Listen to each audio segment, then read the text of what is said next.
En el nombre del Padre, del Hijo y del Espíritu Santo. Amén. Bienvenidos, hermanos, a Pater Noster. Te saluda tu hermano José Manuel Gutiérrez. Hoy quiero dar respuesta a un pastor que es bastante anticatólico, pero es muy anticatólico ante su gente. Digo esto porque en alguna que otra ocasión, algunos hermanos apologistas han ido a buscarlo, incluso a su iglesia. Es el caso, por ejemplo, del hermano Martín Barrientos, que hace unos años atrás fue hasta la puerta de su iglesia para debatir con ese señor, pero curiosamente no se mostraba tan valiente, ¿no?, delante de este hermano. Es mejor, pues, criticar, calumniar a la iglesia, pues así, delante de tu cámara, delante de tu gente, sin que nadie te pueda responder, sin que nadie pueda defender a la iglesia. Pues eso es lo que acostumbra este pastor, el pastor Carlos Rivas, que hoy le va a echar la culpa de todo a la Iglesia Católica. Cuando un protestante no entiende algo o conoce alguna festividad y no conoce su origen, ¿qué dice? Eso es de la Iglesia Católica. Este es el caso que nos ocupa. Pues vamos a compartir pantalla.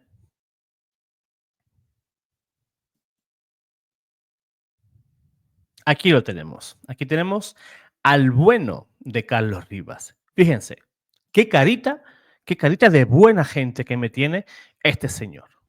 Súper buena gente. El problema es cuando abre la boca. No es su cara, ¿no? Es cuando abre la boca, pues entonces eso es ya el acabose.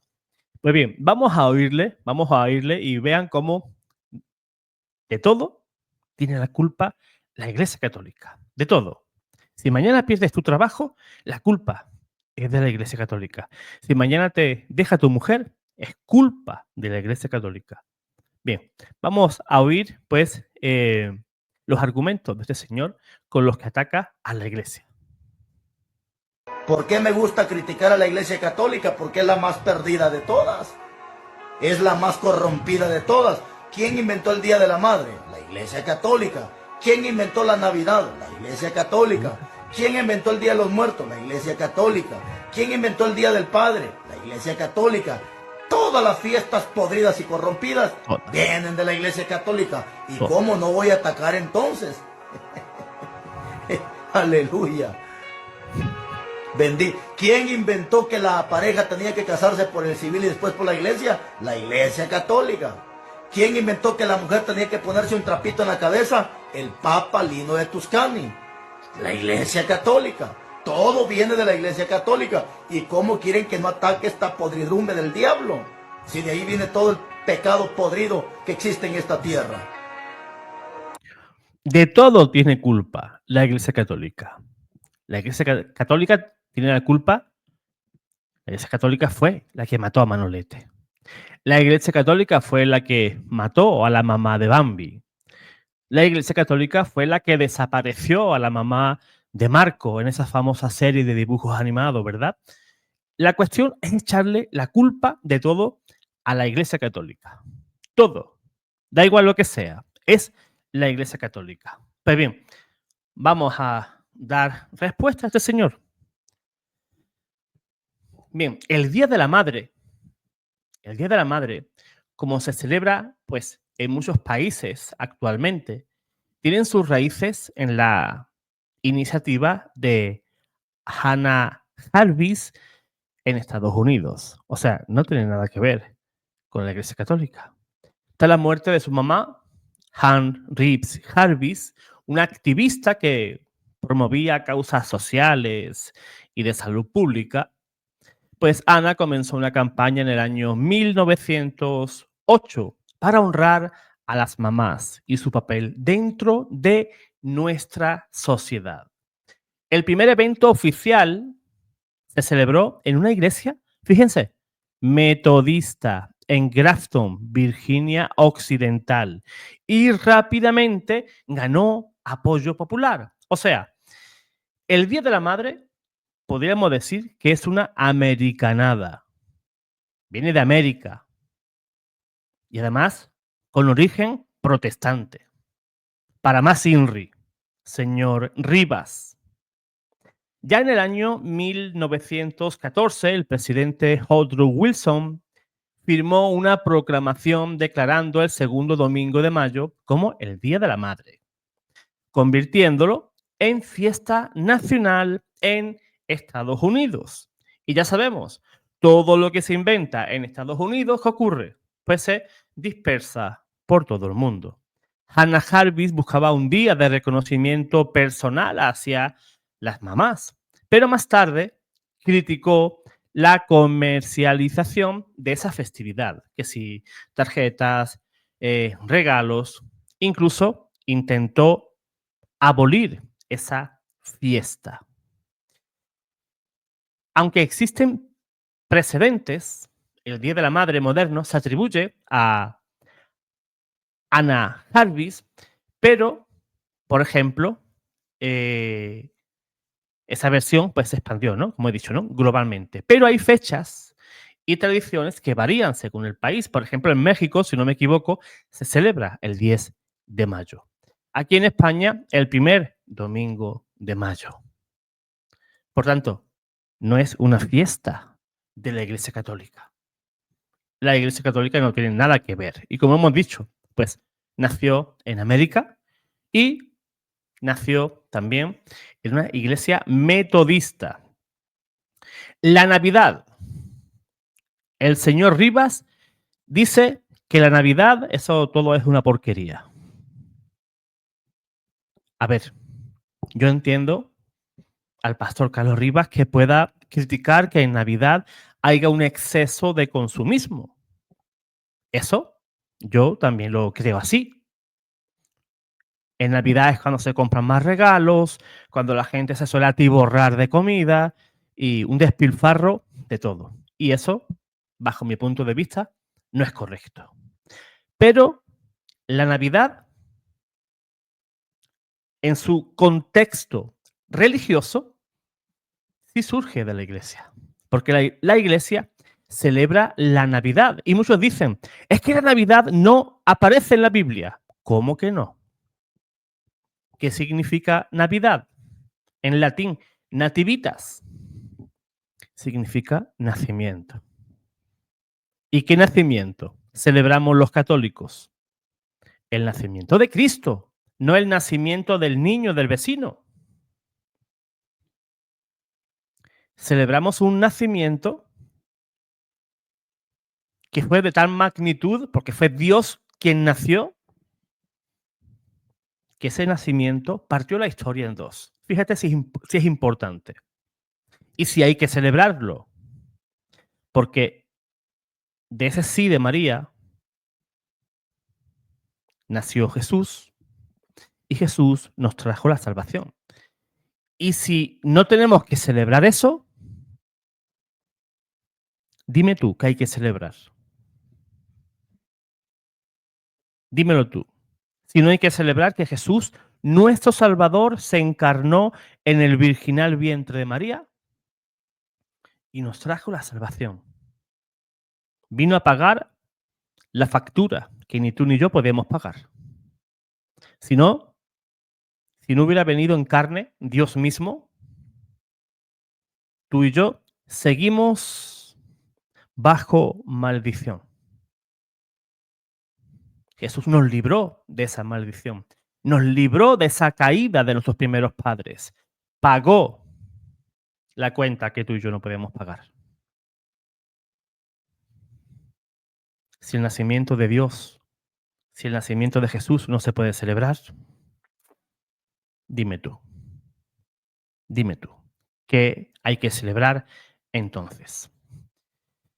Por otro lado, también critica el día del papá, el día del padre, el origen del día del padre, tal como se celebra en muchos países, pues está vinculado a la Sonora Smart Dot, una mujer estadounidense que en el año 1009 propuso honrar a los padres. Y está bien, yo soy padre. Y está bien, ¿verdad? Que se nos reconozca también la labor como padre y también como madre, lógicamente. Y ella, pues, estuvo inspirada por el ejemplo de su propio papá, William Jackson Smart, un veterano de la Guerra Civil que crió solo a sus 6 hijos. El primer Día del Padre se celebró el 19 de junio del año 1910 en Spokane, Washington, con sermones, regalos y reconocimiento público a los padres. O sea, tampoco vemos por ningún lado la mano de la iglesia. Carlos Rivas sí. Carlos Rivas ve la mano de la iglesia en todo. El Día de los Muertos dice que lo instituyó la iglesia. Sí y no, Pastor Carlos Rivas. El Día de los Muertos es una de las tradiciones más emblemáticas de México y también de una parte importante de Hispanoamérica. Y tiene un origen que fusiona los rituales prehispánicos, ojo, prehispánicos con influencias católicas coloniales. Y su historia es profundamente simbólica y refleja una visión única de la muerte, ¿verdad? Y lógicamente, el Día de Muertos tiene raíces indígenas. Hemos dicho, son prehispánicas. Y culturas, por ejemplo, mesoamericanas. Civilizaciones como los aztecas, los mayas, los purépechas, los totonacas celebraban festivales dedicados a los difuntos. Los aztecas, por ejemplo, honraban a permítanme ver si puedo decirlo, Mictecacihuatl, que es la dama de la muerte, que es la esposa del dios Mictlantecuhtli. Con lo fácil que sería haberle puesto Paco y, no sé, y Antoñita, ¿no? A esos dioses, ¿no? De los aztecas, pero valiente, nombres tan complicados que le pusieron, sinceramente.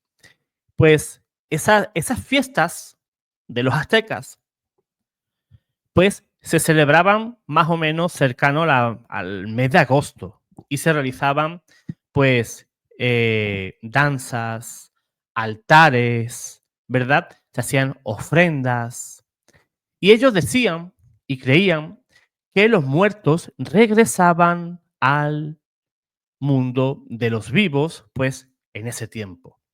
Pero tras la conquista en el siglo XVI, los evangelizadores católicos buscaron fusionar, o lo que es lo mismo, la inculturación de esas tradiciones indígenas con fiestas religiosas como el Día de Todos los Santos, que es el 1 de noviembre, y Fieles Difuntos el día 2 de noviembre. Entonces, las fechas del Día de Muertos se trasladaron al inicio de noviembre.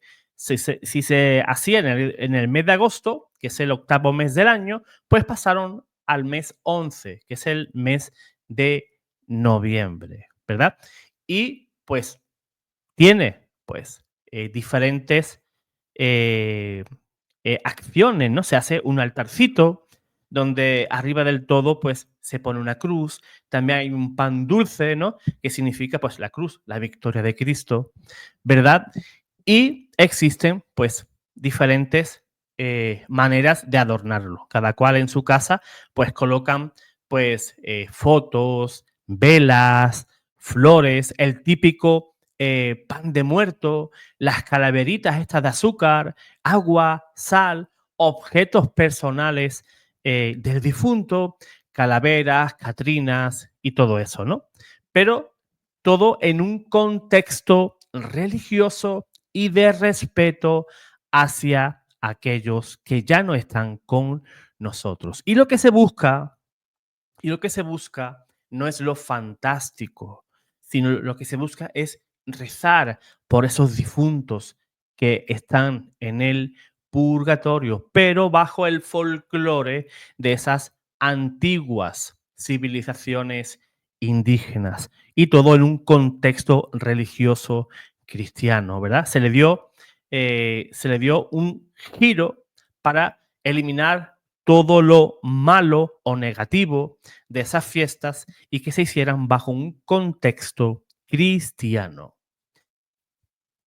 Carlos Rivas dice que la Iglesia Católica enseña que antes de que te cases por la Iglesia, te obligan por lo civil.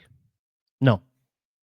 La Iglesia Católica no enseña que el matrimonio civil deba de realizarse antes que el eclesiástico como un requisito doctrinal.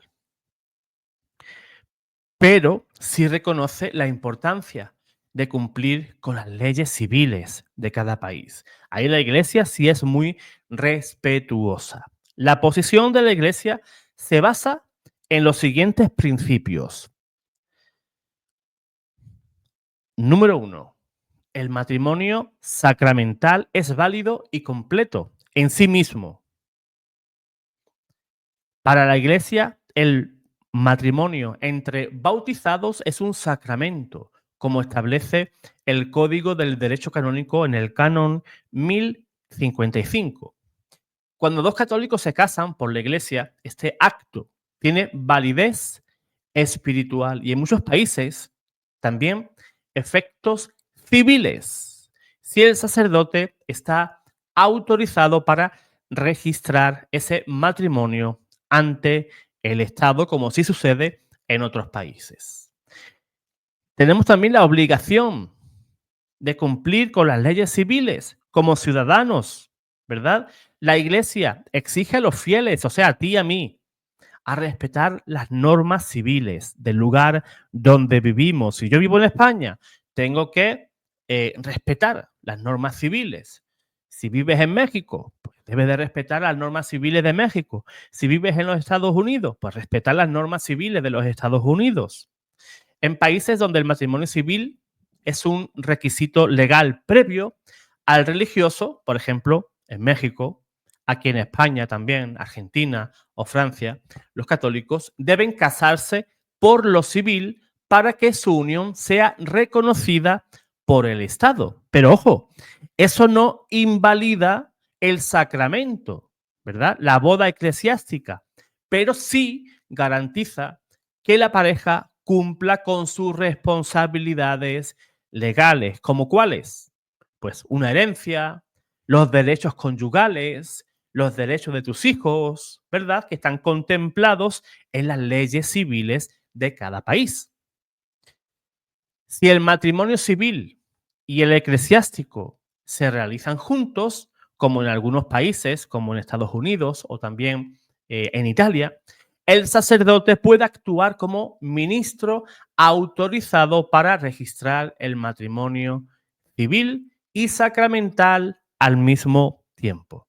Si solo se realiza el matrimonio civil, para la Iglesia esto no es un matrimonio válido si los contrayentes son católicos. Se considera un concubinato o una unión irregular y la pareja deberá regularizar su situación con un matrimonio eclesiástico o una convalidación. Las enseñanzas oficiales de la Iglesia, por ejemplo en el Catecismo, en el numeral 1631, subraya que los esposos son ministros del sacramento y que su consentimiento ante la Iglesia es esencial.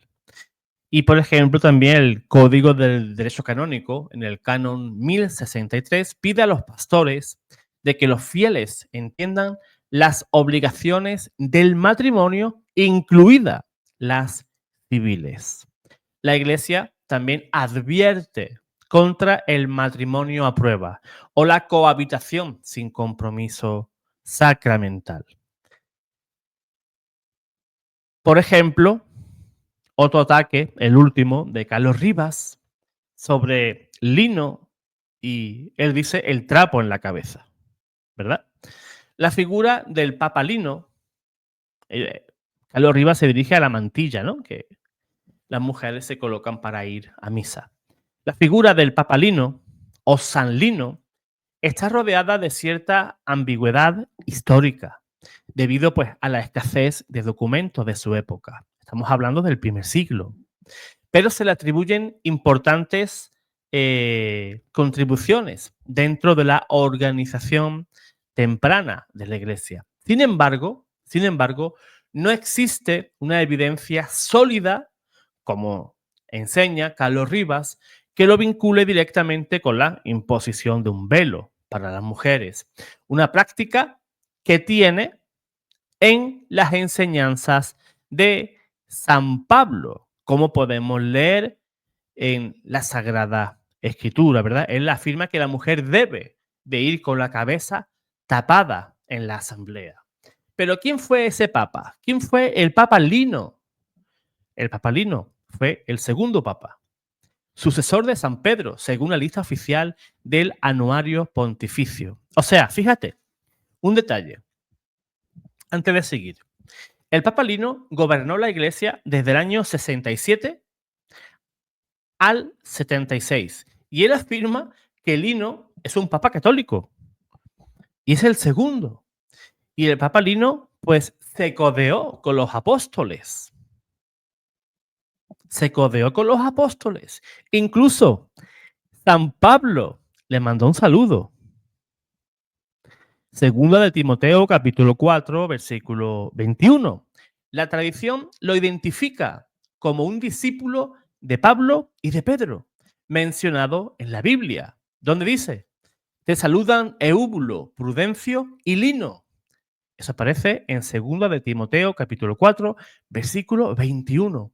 Y según el historiador San Ireneo de León, del siglo II, Lino fue el primer obispo de Roma después de Pedro. Pedro fue el primer papa y Lino el segundo. O sea, Carlos Rivas está diciendo, está echándole la culpa a la Iglesia Católica sobre el asunto del velo. Pero no te estás dando cuenta de un detalle, que está señalando a la Iglesia Católica como a la Iglesia primitiva. Porque todos los evangélicos, ¿qué dicen? Que la Iglesia primitiva era la verdadera, la auténtica. Entonces, ¿qué está diciendo? Que la Iglesia Católica es la Iglesia fundada por Cristo y es la Iglesia verdadera. Y si esa Iglesia verdadera fue fundada por Cristo, ¿cómo se va a corromper? Entiendo que la Iglesia compuesta por hombres, lógicamente, abunda el pecado y también la gracia. El señor Carlos Rivas acaba de meter un tiro en el pecho él solo. Ha localizado a la Iglesia Católica en el primer siglo. Él creyendo que le estaba echando la culpa a la Iglesia y acaba de descubrir que la Iglesia Católica es la Iglesia verdadera y sin darse cuenta. Y predicándole eso a su gente, a su feligresía. Qué curioso, ¿eh? Pero es que él lo dice y es algo que lo dice en automático. No se para a pensar realmente lo que él está diciendo. Si él se para y él dice, bueno, estoy echando la culpa a la Santa Iglesia Católica. Bueno, él no diría santa. Él diría, le estaría echando la culpa a los católicos y resulta que ese papa, Lino, fue sucesor de Pedro. O sea, estoy echándole la culpa a la Iglesia de Cristo. Estoy localizando en el tiempo a la Iglesia Católica, allá por el año 70, donde los apóstoles en la mayoría vivían. Recordemos, San Juan murió en el año 100. Y además aparece en la Biblia. Qué curioso. Qué curioso que este señor no se para a pensar eso. Por eso digo, ellos tienen como una grabadora en la mente y van soltando cosas. Y no tienen la mínima idea de lo que dicen. Porque si se paran a pensarlo, entonces tendrían un problema. Tendrían un problema en el cual pues están reconociendo a la Iglesia de Cristo como la Iglesia Católica. Esa atribución del velo que dice Rivas, ¿verdad? Y esa asociación que él hace con lino, con ese velo para las mujeres, esa aparece en una enseñanza preciosa, una enseñanza paulina, en el cual San Pablo, en 1 de Corintios, capítulo 11, del versículo 1 al 16, pues enseña que las mujeres debían de cubrirse la cabeza durante la oración como signo de respeto y sumisión. Y esa práctica se extendió en las primeras comunidades cristianas. Fíjense, es bonito, ¿verdad? Que la mujer lleve un velo y rece de esa manera, ¿verdad? Y él dice un trapo, ¿verdad? Un signo sagrado, ¿verdad? Él le llama un trapo. Como son gente que no son espirituales, pues a cualquier cosa le dicen trapo o lo que fuera. Pues esas son las verdades, ¿verdad? Que cuenta Carlos Rivas en su iglesia. Eso es lo que él predica, pues no sé, en los canales que él aparezca y en sus congregaciones. Pero fíjate qué perdido está. Es que no dio una. No dio una. Todo lo que pasa es la Iglesia Católica. Que mañana llueve, culpa de la Iglesia Católica. Así que, hermano, déjame en los comentarios a qué cosas podemos echarle la culpa a la Iglesia. Dime, José Manuel, yo le echo la culpa a la Iglesia, pues de que ayer se me pinchó el carro, la rueda del carro. Por ejemplo. O no sé, le echo la culpa por el mal tiempo. Por ejemplo, ¿no? El caso es echarle la culpa a la Iglesia Católica. Pues bien, hermano, dale like, comparte este video y si eres nuevo en el canal, suscríbete. Así también pues estarás apoyando el canal. Al igual que al dar like. De esa manera vas a decirle a esta plataforma que ese video te gustó y que deseas que lo vea otra persona, ¿verdad? Ese es el cometido del like. No es solamente expresar tu opinión, sino que a través de esos likes tú le dices a YouTube, le doy like porque este video me gustó y yo quiero que este video pues lo pueda ver otra persona. Así el video tiene más recorrido dentro de YouTube. Pues hermano, pues Dios te guarde, Dios te bendiga.